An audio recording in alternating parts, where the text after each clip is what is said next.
This is CBC Vancouver News.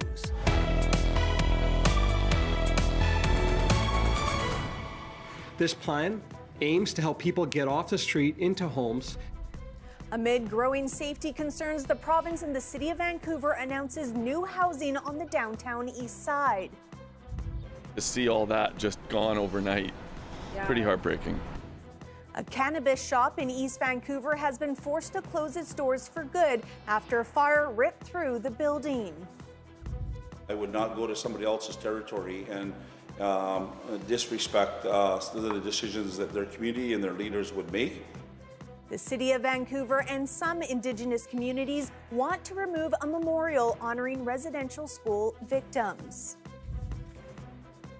Good evening, I'm Janella Hamilton. Leanne is away tonight. Today, the province and the city of Vancouver announced they will be building more than 300 new homes in the Downtown Eastside by the end of June. The move comes as safety concerns grow following two recent tent fires.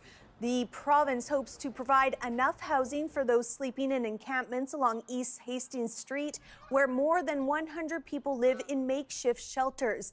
BC Housing Minister Ravi Kahlon says the new housing will consist of both temporary housing spaces and renovated SRO units. This plan aims to help people get off the street into homes and make the Downtown Eastside a healthier and safer and a more hopeful place for everyone. Kahlon says 70 tent city residents have already accepted offers for housing. The province and city did not provide an estimate on how much the new housing plan will cost. Advocates have previously spoken out about unsafe conditions at existing SROs. Vancouver police are investigating a serious assault that occurred near Granville and Dunsmuir earlier this evening. A witness tells CBC News first responders appear to be performing CPR on the victim just outside a coffee shop in the area.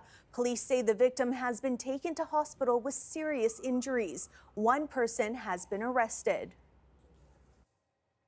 Two people were found with multiple gunshot wounds in Chilliwack yesterday following a shooting police say may have been gang-related. According to a release, Chilliwack RCMP responded to multiple reports of a disturbance and gunfire at the entrance of the Vetter Rotary Trail just after 8 o'clock Saturday night.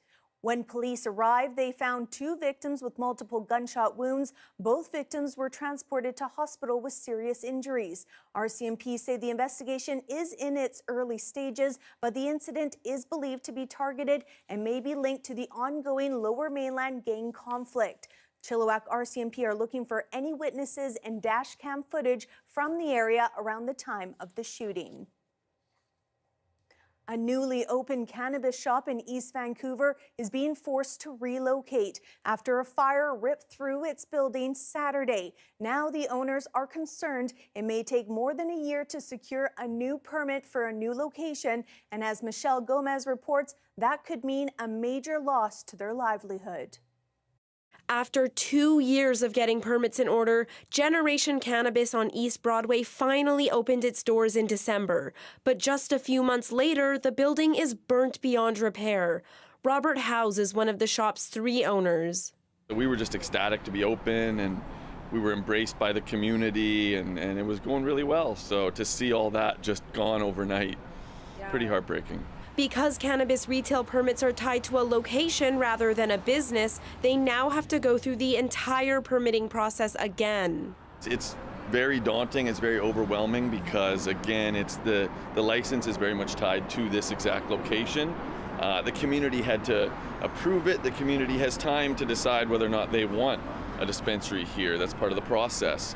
The scorched building was also home to a halal meats and grocery store. CBC News reached out to the owners of that store. They said it's a tough time and they are not ready to talk. It's heartbreaking because it's only been 3 months and we were looking really, really good.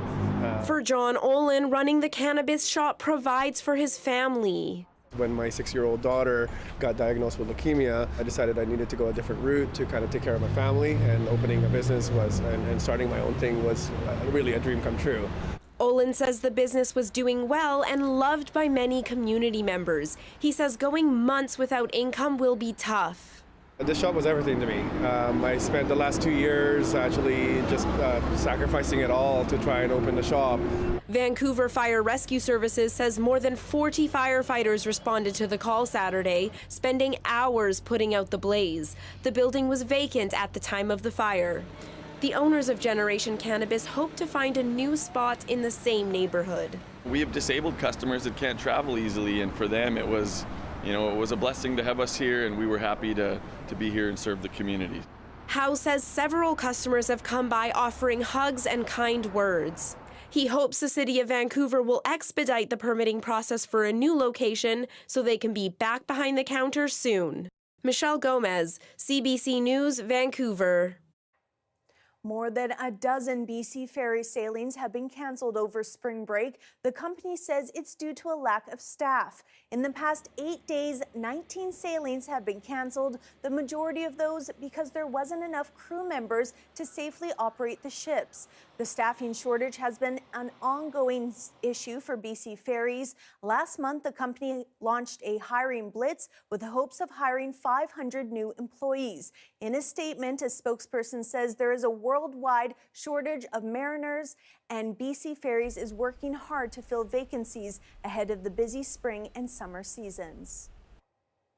The City of Vancouver wants to remove a memorial from outside the Vancouver Art Gallery honoring residential school victims. The memorial was created in 2021 when the unmarked graves of more than 200 children were identified near a former Kamloops residential school. As Sohrab Sandhu reports, supporters of the memorial are speaking out against the move.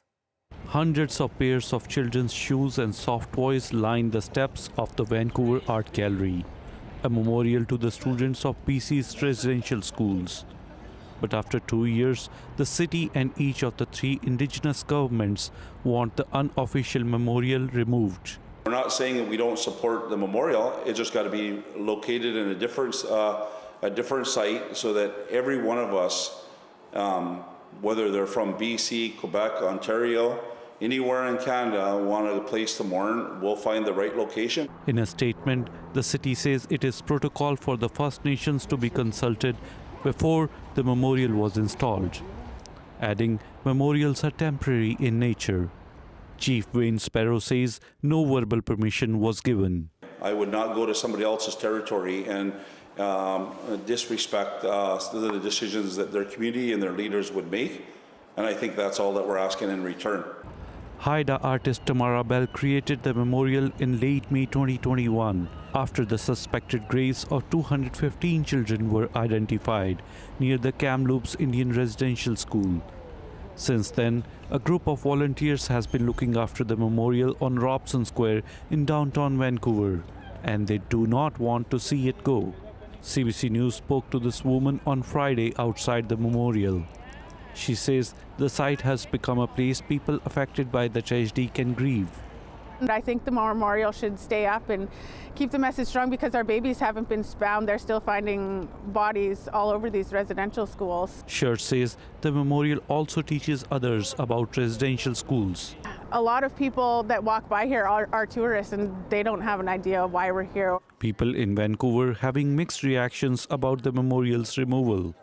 I think this would be an okay spot for it as a permanent spot, and then if somewhere else it was agreed upon that it went as well, that would be okay. So I think it's a pretty good spot, but if they want to move it, it would have to be to like a very popular spot like this, or something like just nicer. This isn't for me or other people in the public to say. This should be for my Indigenous amigos. Chief Sparrow says the memorial sits on the traditional territories of local First Nations, and they should be able to decide what happens to it. The Tsleil-Waututh Nation says discussions are underway to find a permanent tribute site. Sohrab Sandhu, CBC News, Vancouver. On April 1st, BC will become the first jurisdiction in Canada to make prescription birth control free to its residents. But as Yasmin Gandam reports, some who use other forms of contraceptives feel like they're falling through the cracks. Remove the patch like this. Once weekly, 41-year-old Erin Nipstrom puts on a transdermal patch prescribed by her doctor. She has a health condition that prevents her from using other forms of contraception. It works perfect. I have no symptoms, no side effects, and it's really non-invasive. She says she doesn't understand why the patch is one form of contraceptives that are not included under the new coverage. Contraceptive products such as a pill, a hormonal IUD, a hormonal implant, or injection will be fully covered for BC residents starting April 1st. Currently, vaginal rings and the patch are only covered under First Nations health benefits. Not covering these other birth controls is really unfair. The Ministry of Health says the patch and vaginal rings are not covered due to safety and efficacy concerns, but the ministry says it will revisit its decision. Nipstrom says it should be her decision which contraceptive works for her. I don't understand how the government's able to tell me what I can and cannot put in my body, but we're not going to give you an invasive patch that you change once a week. That is good for you, that your doctor is prescribed based on your medical history. Advocates for health equity say the ministry is solely looking at which forms of contraceptives are the most effective at preventing pregnancy. So many people who have PCOS, they may have acne, they may have debilitating periods. Many of my patients, for example, they are on the patch because it helps with menopausal symptoms, and that's not covered. She says the issue will persist unless we make vast changes to our current healthcare system. This issue of some of it being covered, some of it not being covered, it's not achieving health equity. We really need to have a universal pharmacare program. Other experts say all forms of contraceptives should be covered, no matter what type it is. It always costs the government more to manage unplanned and unintended pregnancies, which are about 40% of the pregnancies that happen in Canada, than it would cost the government to offer the prevention for pregnancy free for all people. For now, people like Nipstrom who use the patch will continue to pay out of pocket. It's her only option. Yasmin Gandam, CBC News, Vancouver.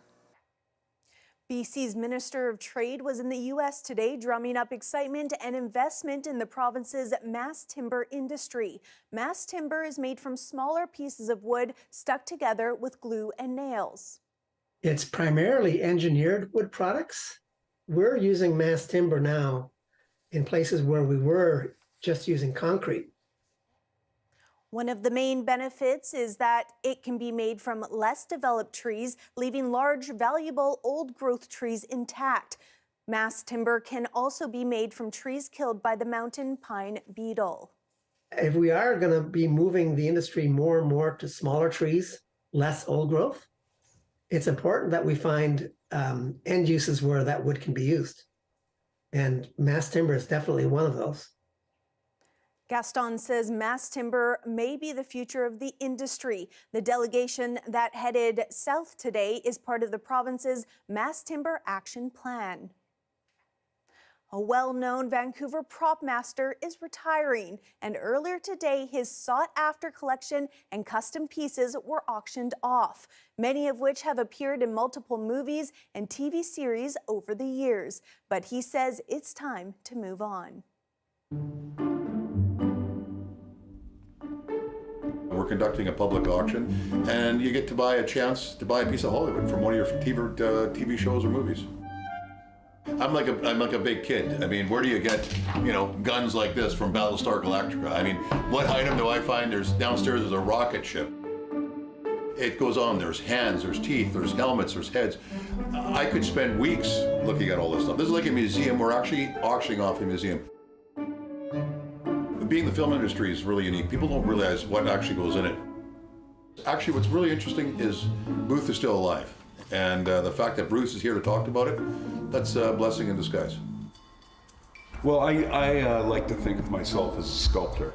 Even from first year in art school, I started working with found objects. I studied portraiture, I studied in clay, I studied wood carving and foundry. But I also played a lot with making molds and making art. And then I moved into science fiction, and I never looked back, actually. As much as, doing making really great stuff, and you know, the satisfaction and people loving it and all that kind of thing. It's time for me to move on, time for me to leave the industry and start looking after my art ideas.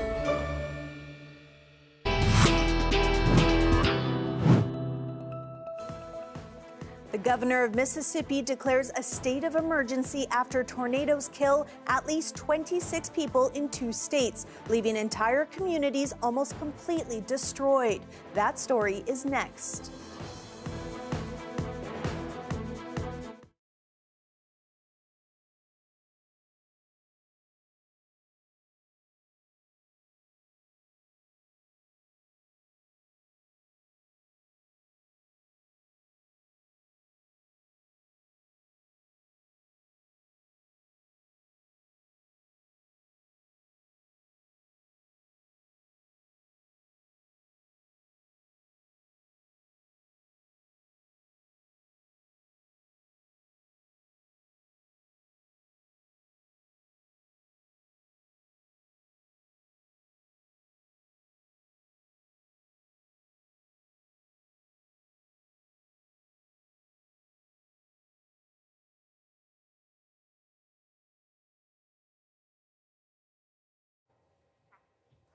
Test, test, test. 1, 2, 3. Test, test, test. 1, 2, 3.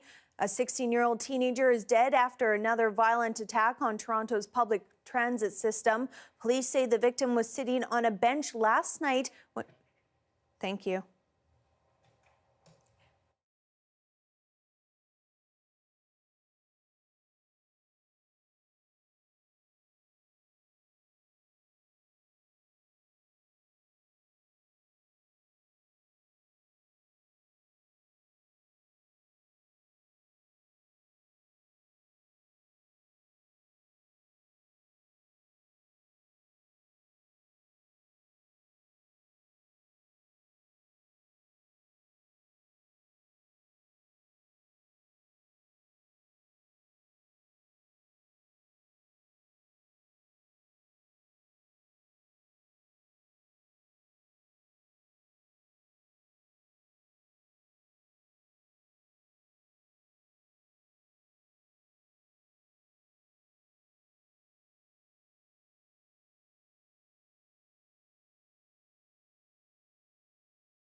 A 16-year-old teenager is dead after another violent attack on Toronto's public transit system.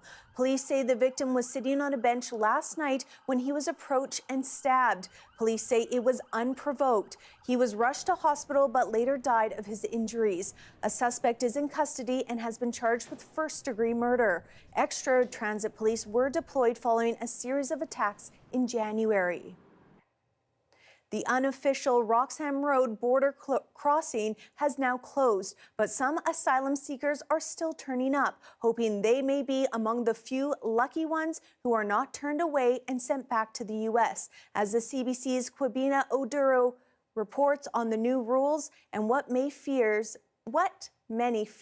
will be the consequences. Getting out of these vans, taking their luggage with them, these asylum seekers were hoping to start their new lives in Canada, but that's harder now than just a day ago. Still, they crossed. In the group, this Venezuelan couple, they said they spent days and more than $1,000 traveling here. And are you thinking about crossing? Yeah? You think it's worth it? As of Saturday, a change to the Safe Third Country Agreement between Canada and the United States allows Canada to turn back migrants looking to make asylum claims at unofficial points of entry. The RCMP says since 12:01 a.m. March 25th until noon March 26th, 6 requests have been processed. 2 asylum seekers were returned to the U.S., but 4 were eligible to pursue claims in Canada. That's because there are some exceptions, including for people with Canadian family members or for unaccompanied minors under the new rules. 15,000 migrants will be accepted at official crossings, but those helping asylum seekers settle in Canada say that's a band-aid solution. I think they're just shocked that the Canadian government would do this, and also the whole process how it was done. None of the organizations that are on the front line were consulted. This local resident who waits at Roxham Road with mittens for those crossing fears what some in desperate situations will do. By closing Roxham Road, they have opened up almost 9,000 kilometers where people, unfortunately, because they're desperate, are going to start trying to cross and come into Canada. And their lives are going to be more in danger. It's a risk that some people are willing to take in search of a better life.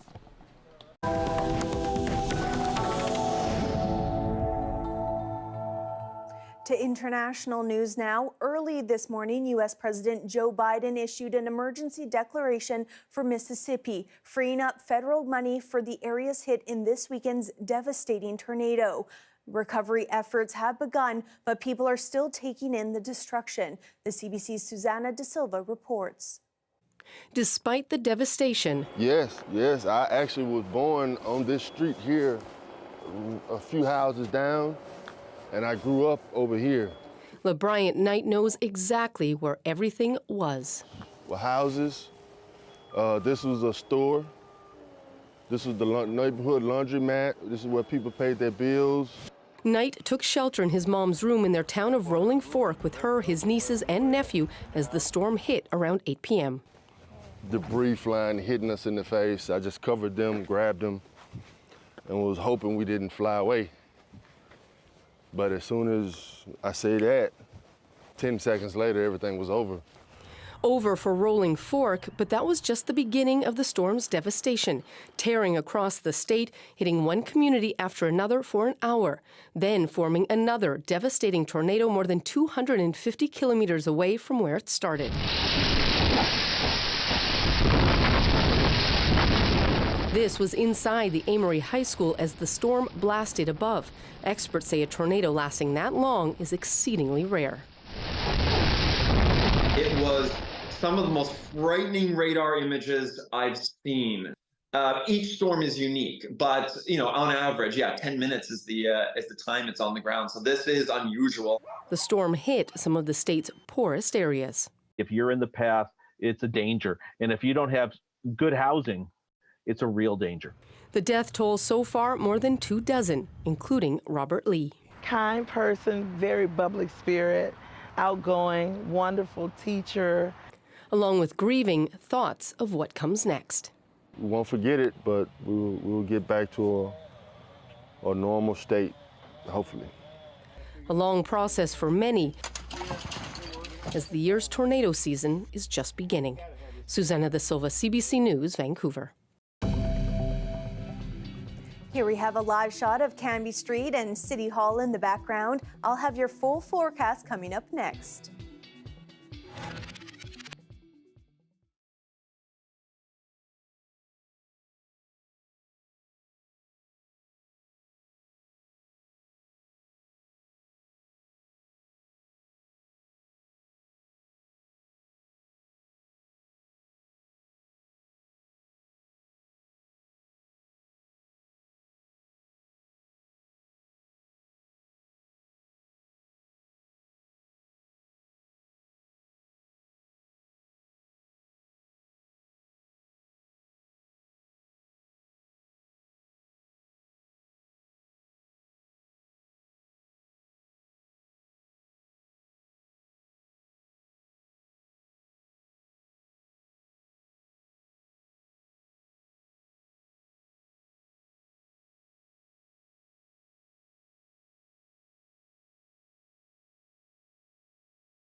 Hi, I'm Amy Bell, and here's what's in your CBC Vancouver inbox.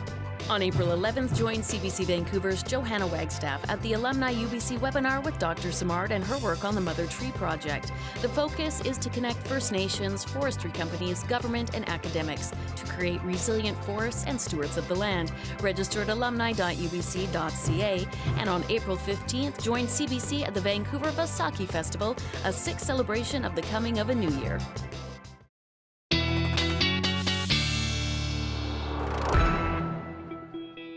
All right, it is time now to take a look at your forecast. Let's begin with the current temperatures around the regions. 4 degrees in West Vancouver, 5 degrees at the Vancouver Airport, 4 in Pitt Meadows, 3 in Abbotsford, and 4 degrees in Hope. Moving on to tomorrow's forecast, let's begin in Dease Lake, a mix of sun and clouds, high of 3 degrees.